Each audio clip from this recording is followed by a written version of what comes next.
Welcome to the Easy English Speak channel, where you learn English in an easy way.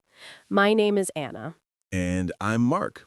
Today, we're going to talk about something really important: how to think directly in English without translating. Yes, many learners translate every word in their head. They think in their first language, then change it to English. This takes time. It makes speaking feel slow and hard. But there's a better way. You can learn to think in English, not translate, just think. And today, we'll show you how. By the end of this conversation, you will understand why translation slows you down. You will learn simple steps to start thinking in English, and you will feel more confident when you speak. We're here with you. Let's start together. So, Mark, why do people translate in their heads? Well, Anna, it's natural. When you learn a new language, your brain wants to use what it already knows. Your first language is strong, so your brain goes there first. Exactly. For example, if you want to say, I am hungry, your brain might think in your language first. Then it translates the words. Then you speak. That's 3 steps.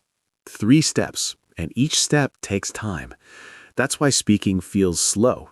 But when you think in English, it's only 1 step. You think and you speak. No translation. So, how do we stop translating? That's the big question. And the answer is simple. You need to practice thinking in English every day. Small moments, simple thoughts. Yes, start with what you see. Look around you right now. What do you see? Maybe a cup, maybe a window, maybe a chair. Say the word in English, just the word. Don't translate it, just see it and name it. Cup, window, chair. That's thinking in English. Listen first. Cup. Now say it with us. Cup. Good. Let's try another one. Window. Repeat after me. Window. You're doing fine. This is the first step. You connect the object with the English word. No translation in the middle. Here's something you can do today. Look at 5 things in your room. Say their names in English, out loud. Don't think in your language, just say the English word. It sounds easy, right? And it is, but it's powerful. You're training your brain to use English directly. Another thing you can do is label things. You can use small pieces of paper. Write the English word, put it on the thing. For example, write door and put it on your door. Every time you see it, you read the word. You don't translate. You just see door and you know what it is. Your brain starts to connect English with the world around you. This is how children learn. They don't translate. They just learn that this thing is called door. You can do the same thing. And don't worry if this feels slow at first. It's okay. You're building a new habit. Habits take time. You stayed with us. That's important. Now let's move to the next idea. Okay, Anna. We talked about objects, but what about actions? What about things we do? Great question, Mark. Actions are the same. You can think about them in English too. Let's start with simple daily actions. For example, when you wake up in the morning, what do? You open your eyes, you get out of bed, you brush your teeth. Try to say these actions in English while you do them. Say it in your mind or say it out loud. I open my eyes, I get out of bed, I brush my teeth. Let's practice together. Listen first. I open my eyes. Now say it with us. I open my eyes. Good. Let's try another one. I brush my teeth. Repeat after me. I brush my teeth. You see? You're describing your life in English. This is called self-talk. You talk to yourself in English. Self-talk is one of the best ways to stop translating because you're alone. You don't feel nervous. You can practice anytime. And you can start very small. Maybe just 5 minutes in the morning. While you make coffee, talk to yourself. I make coffee. I pour water. I drink my coffee. Here's what you can do today.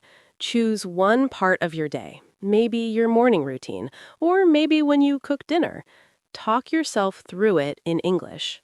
Say every action. Use simple words. I cut the vegetables. I turn on the stove. I cook the food.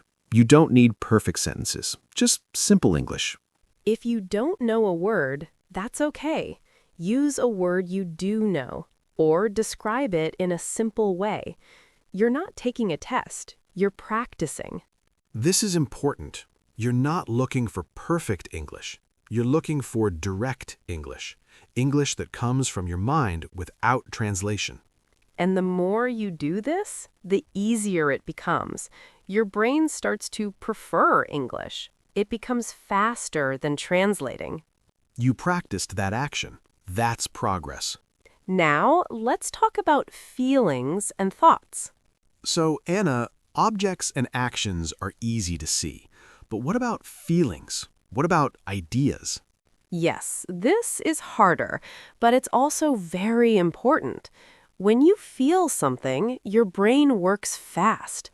If you translate your feelings, you lose the moment.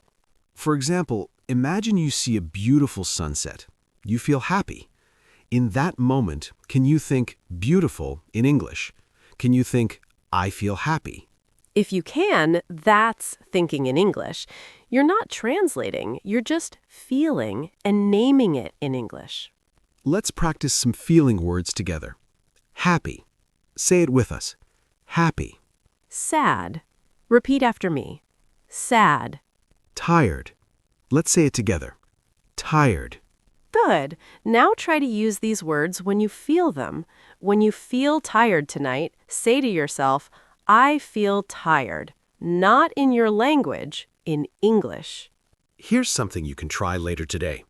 When you feel something, stop for 1 second. Name the feeling in English. That's all, just one word. If you feel hungry, think hungry. If you feel happy, think happy. If you feel worried, think worried. One word, in English. This trains your brain to work in English when emotions happen. And emotions are fast, so this is powerful practice. You can also do this with simple opinions. When you see something, think about it in English. For example, you see a car. You think, that car is red, or that car is big. You don't need to say it out loud. Just think it, in your mind, in English. This is silent thinking, and it's very useful. Because most of our thinking is silent. If you can think silently in English, you're almost there. You're almost a direct English thinker. Another exercise you can do is this. Before you go to sleep, think about your day in English. What did you do? Where did you go? How did you feel? Keep it simple. I went to work. I ate lunch. I talked to my friend. I felt happy. Just simple sentences in your mind. Do this for 2 or 3 minutes every night. It becomes a habit, and habits change your brain. You stayed focused. That's what matters. Let's move to the last part. So, Anna, we've talked about objects, actions, and feelings. But I think some learners have a question. What if I don't know the word in English? That's a great point, Mark. And it happens to everyone. You want to think in English, but you don't know the word. So what do you do? First, don't go back to translation. That breaks the habit. Instead, try to describe it with words you do know. For example, imagine you want to say refrigerator, but you forgot the word. You can say the cold box for food. That's okay. You stayed in English. Yes, or maybe you don't know the word excited. You can say very happy. It's not perfect, but you didn't translate. You stayed in the English zone. This is called paraphrasing. It means saying something in a different way. And it's a skill. It helps you think in English even when you don't know every word. Let's practice. Imagine you want to say umbrella, but you forgot the word. How can you describe it? Maybe the thing for rain. Exactly. Or the thing that keeps me dry. You stayed in English. You found a way. Here's what you can do. When you don't know a word, don't stop. Don't translate. Try to describe it in simple English. Use words you know. This keeps your brain in English mode, and later you can look up the correct word. But in the moment, you keep thinking in English. Another tip is to use your phone or a notebook. When you find a word you need often, write it down. Review it later. Make it part of your English brain. But don't try to memorize everything. Focus on the words you use every day, your daily life words. Those are the most important. And remember, thinking in English is not about knowing every word. It's about staying in English, even if you make mistakes, even if you use simple words. The goal is to stop the translation habit. Replace it with direct English thinking. That's freedom. You practice that skill. You're building something real. Now, let's finish with a challenge for you. So, we've talked about how to think in English. We've given you exercises. Now it's your turn to practice. We want to give you a 7-day challenge. Something simple, something you can do every day. Here's the challenge. Every morning when you wake up, spend 3 minutes talking to yourself in English. Describe what you see. Describe what you do. Day 1, say 5 objects you see.